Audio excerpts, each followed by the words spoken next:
मशहूर शिक्षाविद सोनम वांगचुक के बॉयकॉट मेड इन चाइना अभियान को देश भर में भारी समर्थन मिल रहा है। आम से लेकर खास लोग चाइनीज ऐप अनइंस्टॉल कर रहे हैं। मॉडल रहे मिलिंद सोमन ने टिकटॉक छोड़ दिया। अभिनेता अरशद वारसी ने भी चाइनीज सामान का इस्तेमाल नहीं करने की बात कही। और कुछ इसी तरह बाबा रामदेव ने भी ट्विटर पर अपनी बात रखी। उन्होंने ट्वीट किया कि हमें चीन या चीनी लोगों से कोई दुश्मनी नहीं, लेकिन हमारे देश के खिलाफ उनके द्वारा किए गए षड्यंत्र को रोकने के लिए उनके उत्पादों का बहिष्कार करना जरूरी है। देश भर के व्यापारियों के संगठन कैट ने भी सोनम की मुहिम का समर्थन किया।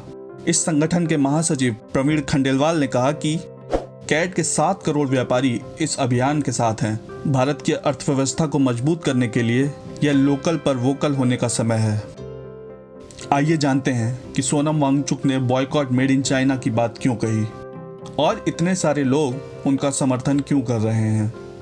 लेकिन इससे पहले हम आपको ये बता दें, सोनम वांगचुक वही फुनसुक वांगडू हैं जिनका किरदार 3 इडियट्स में आमिर खान ने निभाया था। इंजीनियर से शिक्षाविद बने सोनम को रैमन मैग्सेसे अवार्ड मिल चुका है। वे शिक्षा के साथ साथ पर्यावरण के लिए भी काम करते हैं। इन दिनों LAC यानी लाइन ऑफ एक्चुअल कंट्रोल पर भारत और चीन के बीच तनाव चल रहा है।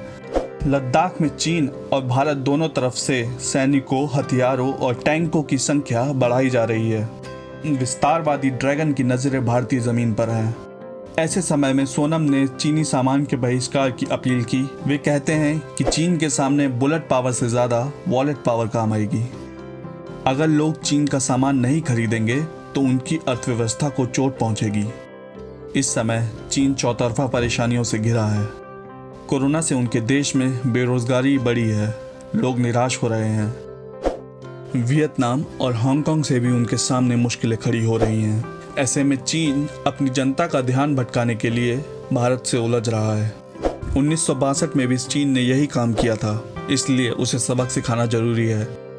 आज भारत चीन से 5.2 लाख करोड़ रुपए का सामान खरीदता है, जबकि चीन सिर्फ 1.2 लाख करोड़ का सामान, यानी हम 4 लाख करोड़ रुपए का व्यापार घाटा झेल रहे हैं। सोनम ने देश के लोगों से अपील की है कि वे 1 सप्ताह में चाइनीज सॉफ्टवेयर को अनइंस्टॉल करें और 1 साल में उनके हार्डवेयर्स का बहिष्कार करें।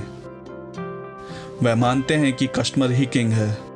लोग अगर चीन का सामान नहीं खरीदेंगे तो इससे चाइना को तगड़ा झटका लगेगा। उसकी जनता में निराशा बढ़ेगी, जिससे वे अपनी तानाशाही सरकार के खिलाफ एकजुट होंगे। यही चीन के लिए सबक होगा।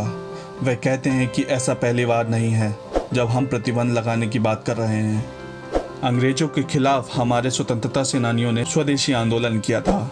वैसे सोनम का तर्क सही है। चीन अपनी इकोनॉमी के दम पर ही दुनिया की इमर्जिंग पावर बनने की ओर बढ़ रहा है। उसके कर्ज के तले कई देश दब रहे हैं। श्रीलंका और पाकिस्तान इसके उदाहरण हैं। श्रीलंका का हम्बनटोटा बंदरगाह तो चीन ने 99 साल के लिए लीज पर ले लिया है।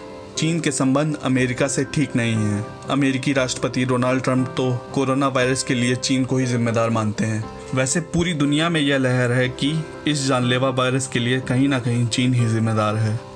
कोविड-19 के बाद दुनिया भर की कई कंपनियां चीन से अपनी यूनिट शिफ्ट करने को तैयार हैं।